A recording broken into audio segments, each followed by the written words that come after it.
fala aí um pouco desse processo da educação dentro, né, que vem junto com os imigrantes alemães.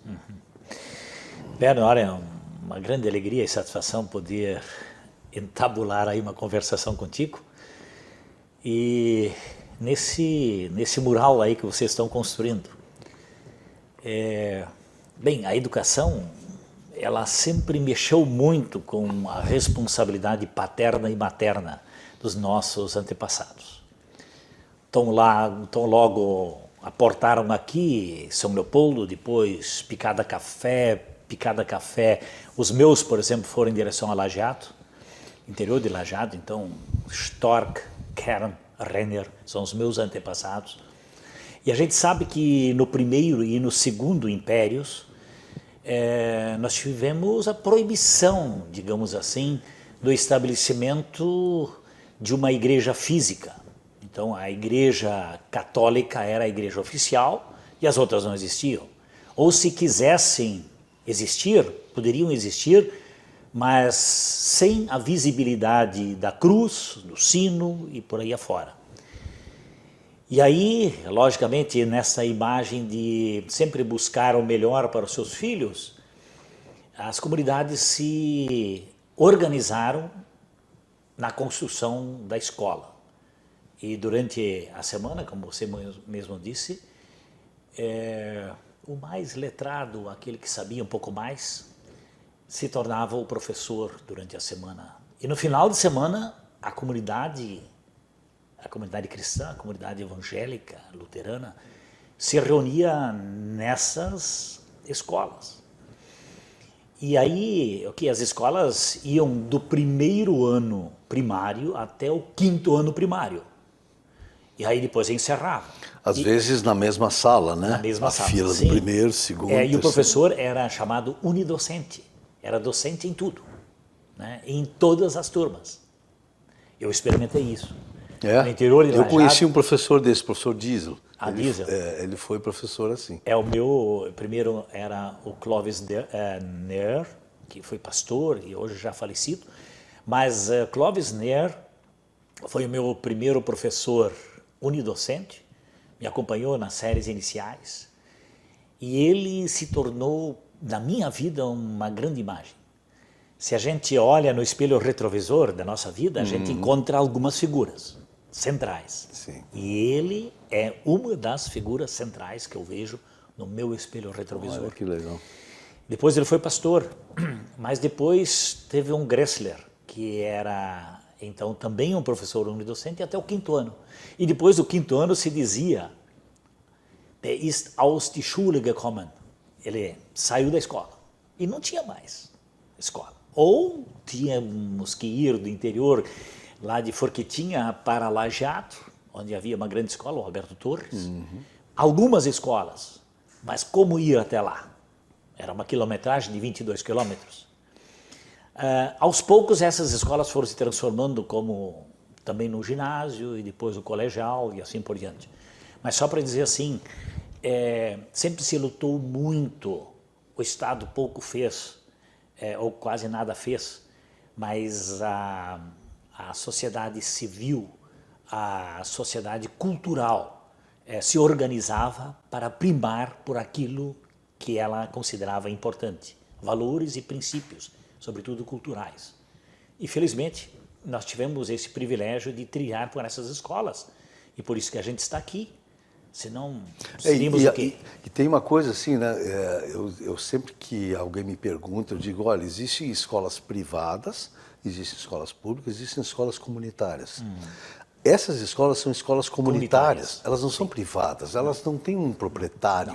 Não. O proprietário é uma comunidade.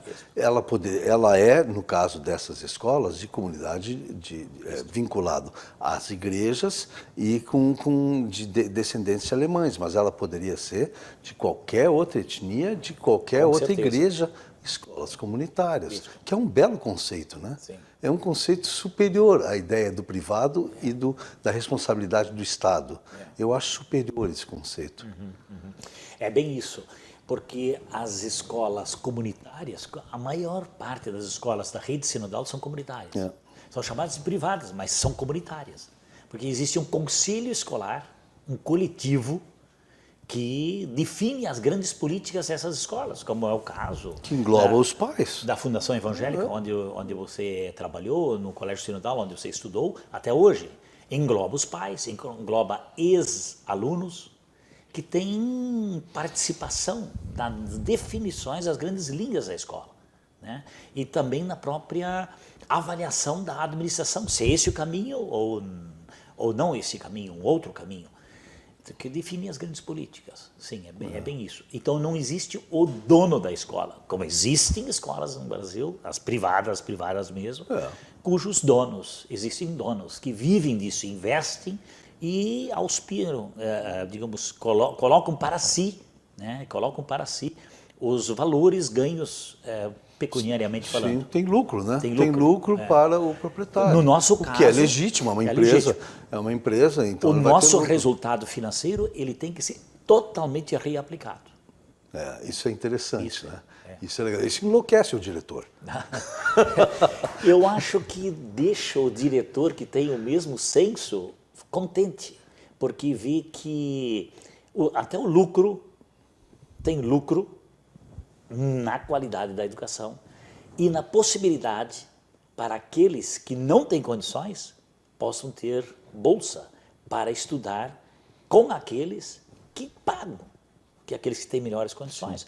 Então existe Qual é o percentual de bolsistas hoje? 20%. 20%. 20%. Era uma coisa legal no Sinodal, no meu tempo, a gente não sabia quem eram os bolsistas. Não fazíamos a mínima Isso até ideia. hoje, isso até hoje. Só se eles se identificam.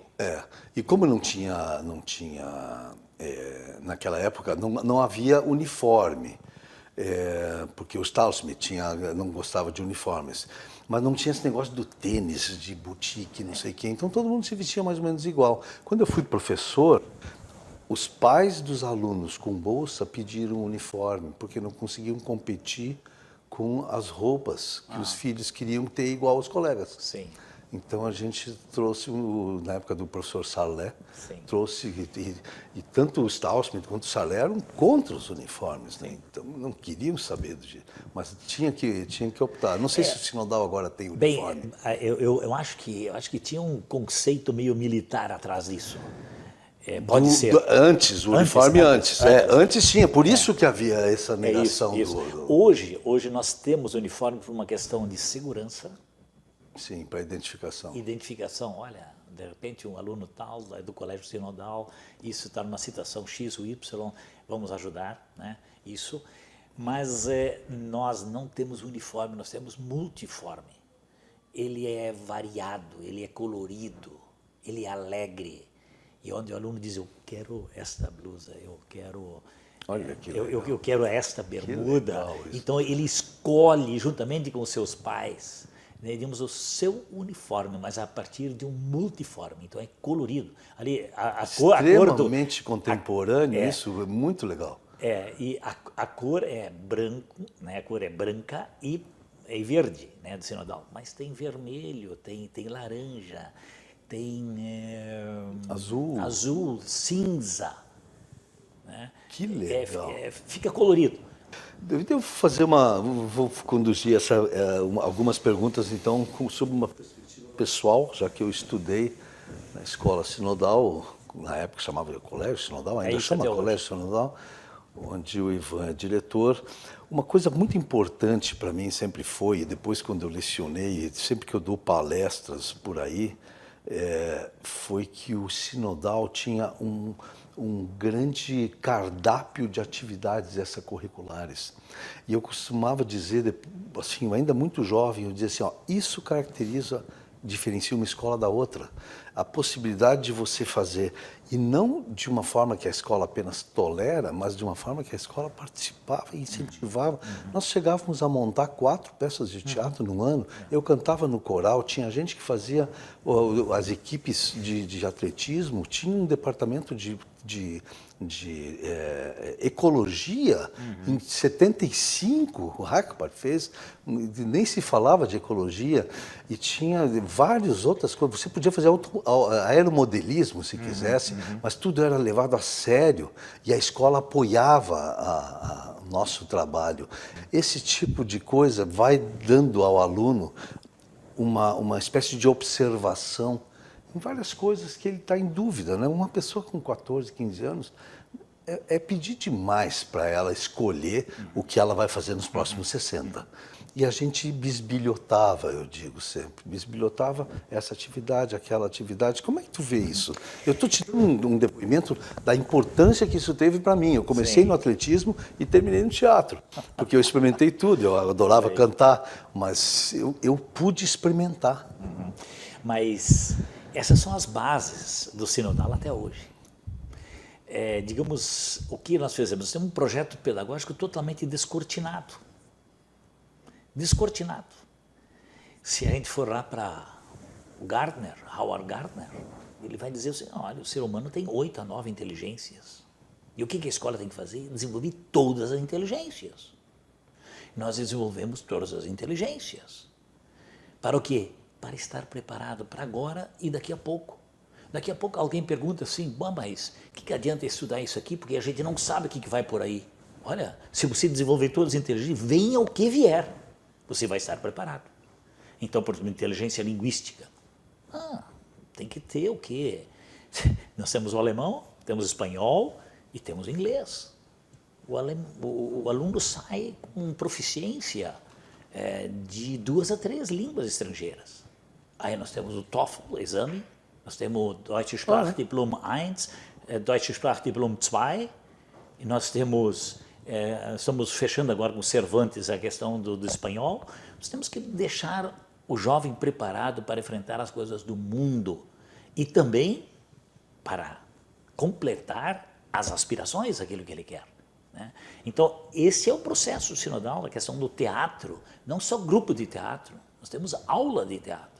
Todos os alunos passam a ter aula de teatro.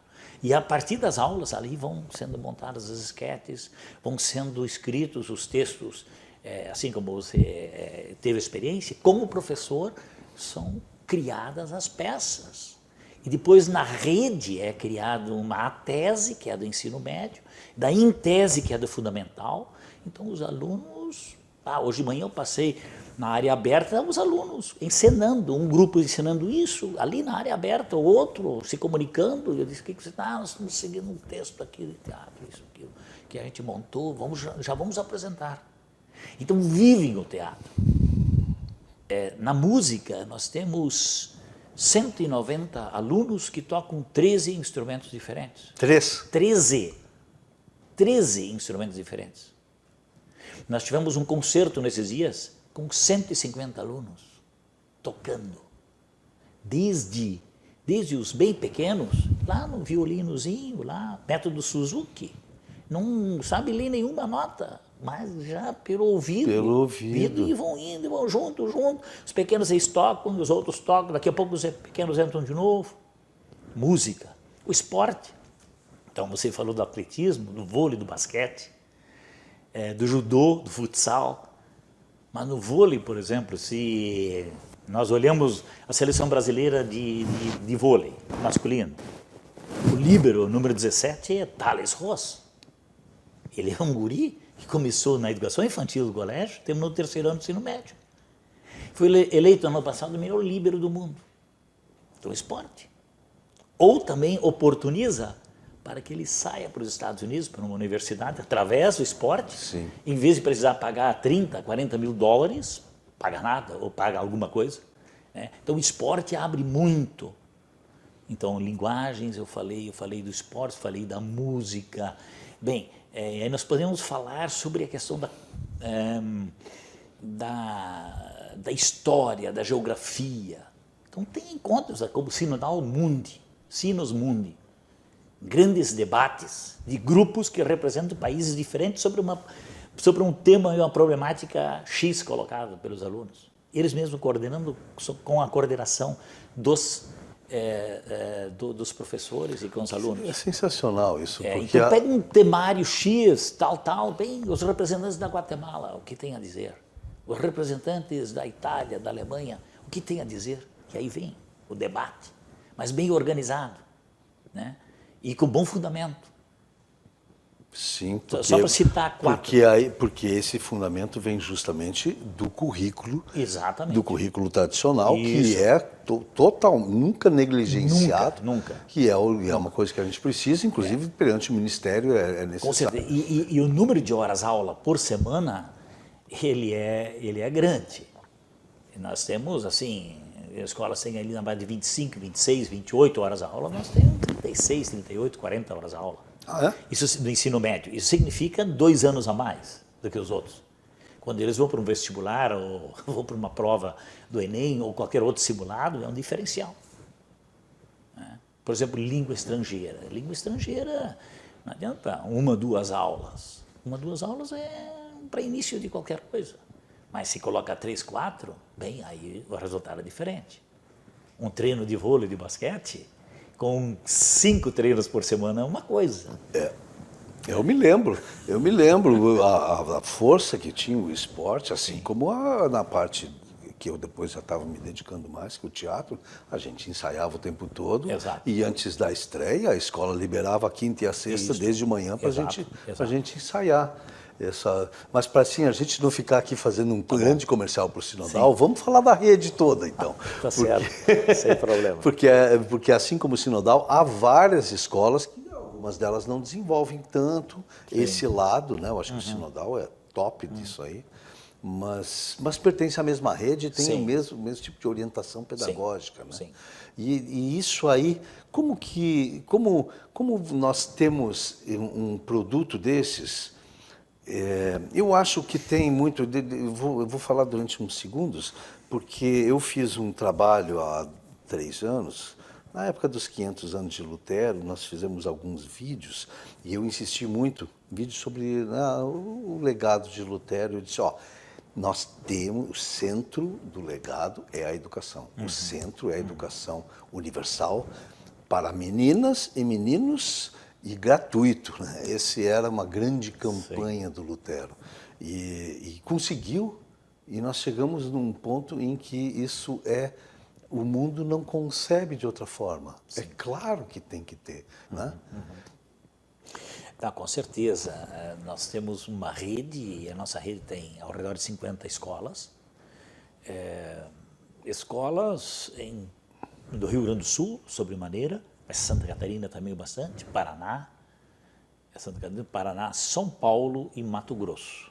São as escolas que formam... Corcovado não faz parte Como? lá? No Rio, lá, a Cruzeiro do Sul? Não, o Cruzeiro fazia Fazia, parte. O Corcovado nunca fez parte. É que a minha prima é do coordenação alemã lá. E o Cruzeiro são escolas alemãs por natureza. Mas o Cruzeiro já fazia parte.